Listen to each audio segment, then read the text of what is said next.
Badalona tindrà garantit el patrullatge de proximitat les 24 hores dels 365 dies de l'any. Es tracta d'un nou servei planificat, inexistent fins ara, que el govern posarà en marxa a partir de l'1 de març. Es tracta d'una de les novetats del nou model organitzatiu de la policia local, on destaca, com ja en vam anunciar fa unes setmanes, l'increment de l'horari de patrullatge fins a les 10 de la nit, 5 hores més de com es feia fins ara.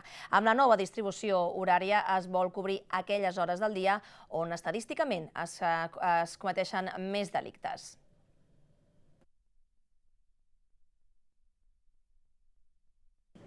Un any de treball amb els propis agents, entitats i veïns ha servit per definir les necessitats de la ciutat i les deficiències del servei. La nova estructura vol ser més flexible i està a la total disponibilitat del ciutadà, volent cobrir un nombre més gran de problemes. La proximitat, la prevenció, el treball des d'un punt de vista de resolució de conflictes, tots els valors que hi ha que sustenten i que posen en joc aquest model de seguretat, doncs són valors que considerem que ajudaran a fer, sobretot a recuperar aquesta eficiència que es demana en la Guàrdia Urbana. Durant la presentació d'aquest dilluns, el govern ha afirmat que estudiarà com afecta el nou model al funcionament de la comissaria de Sant Roc abans de tancar-la. El que s'ampliarà a tots els districtes serà l'oficina mòbil posada en marxa fa un parell de mesos. El nou model inclou una especial atenció a la proximitat als 6 districtes amb una parella d'agents al matí i una a la tarda i un servei que permetrà cobrir els 365 dies l'any. Hi haurà 78 agents de proximitat repartits entre tots els torns, que també inclou el cap de setmana. Una de les mancances que sempre tenen els serveis de proximitat és que quan s'acaben aquests horaris hi ha aspectes que també són de proximitat però que no es toquen. Es crea un servei de proximitat planificada, que són agents que poden anar en cotxe, poden anar amb altres vehicles, amb el que necessitin, i que estaran les 24 hores amb prevencions, amb feina, sobretot de proximitat. El nou model vol disminuir les diferències econòmiques entre els agents i incrementar el nombre d'efectius que rep algun plus. Els complements salarials es donaran en funció de les condicions laborals de la tasca a desenvolupar, com ara la nocturnitat, i no pas per la unitat a la que es destini l'agent.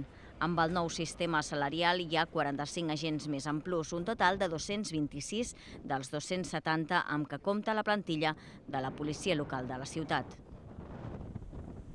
En tot aquest procés de reestructuració, els agents Sònia han pogut triar a quina unitat volien treballar. Com ha anat el procés? Sí, aquesta mateixa setmana hem sabut que la majoria dels agents volen quedar-se a la mateixa unitat on treballen i així podrà ser en el 85-90% dels casos. La resta sí que hauran de canviar de tasques. Hem parlat amb els sindicats dels treballadors per valorar aquest nou model.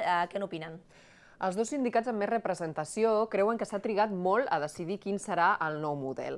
Des del sindicat de funcionaris de policia no han volgut entrar a valorar el model en si, ja que creuen que és una decisió política. El que sí valoren positivament és la nova assignació de plusos que es farà en funció de les condicions laborals i no en funció de la unitat on es treballi. Creuen que permet unes condicions econòmiques més equitatives a la plantilla. Pel que fa a la nova redistribució horària, el sindicat creu que el model servirà per acabar amb les hores extres que han fet els agents durant els darrers anys per la manca de reposició de la plantilla. Aquesta manca d'agents preocupa i molt el sindicat en un futur pròxim, després de conèixer la proposta del Ministeri de Treball que permetria jubilar-se als agents de la policia local majors de 60 anys, una normativa a la qual es podrien acollir, segons el sindicat de funcionaris de la policia, fins a una vintena d'agents en el proper any. Aquesta normativa s'hauria de sumar al fet que a Barcelona s'hagin convocat 50 places per al cos de la Guàrdia Urbana i, segons els dos sindicats de la policia local de Badalona, una vintena d'agents s'han presentat a les proves. N'hi ha jo crec que uns 20-25 companys que es podran acollir amb aquesta jubilació anticipada a 60 anys, que és voluntària, però tothom segurament l'agafarà. Creiem que tindrà un impacte molt negatiu en la plantilla de la Guàrdia Urbana. Es veurà molt retallada i amb problemes segurament per donar el servei. No sé si suposo que l'organització política de la Guàrdia Urbana té en compte això i hauria de fer aquest any alguna reposició d'agents bastant més potent de la que tenen previst.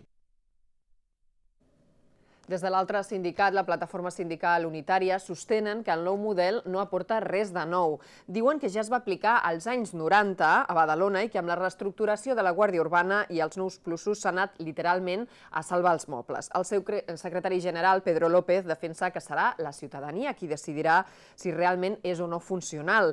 Insisteix que des de la plataforma estan preocupats per la seguretat dels agents i en especial pel barri de Sant Roc, que consideren que està molt abandonat. López afirma que la comissaria instal·lada a la plaça Camarón de la Isla no fa cap funció i insisteix que ha de ser retirada.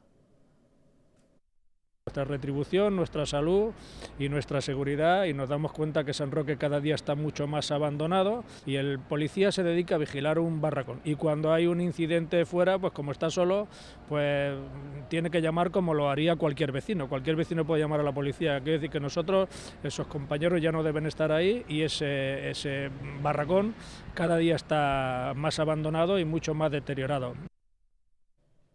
Qui també s'ha afegit a les crítiques de com el govern està gestionant la seguretat al barri de Sant Roc és el Partit Popular, que defensa que hi ha hagut un increment d'incivisme i delinqüència a Badalona i en especial en aquesta zona, la zona sud. Sí, el PP creu que la reestructuració de la Guàrdia Urbana proposada pel nou executiu local no aportarà res de nou. De fet, des del PP opinen que aquest nou model no implicarà més policies, sinó simplement una ampliació horària amb els mateixos efectius.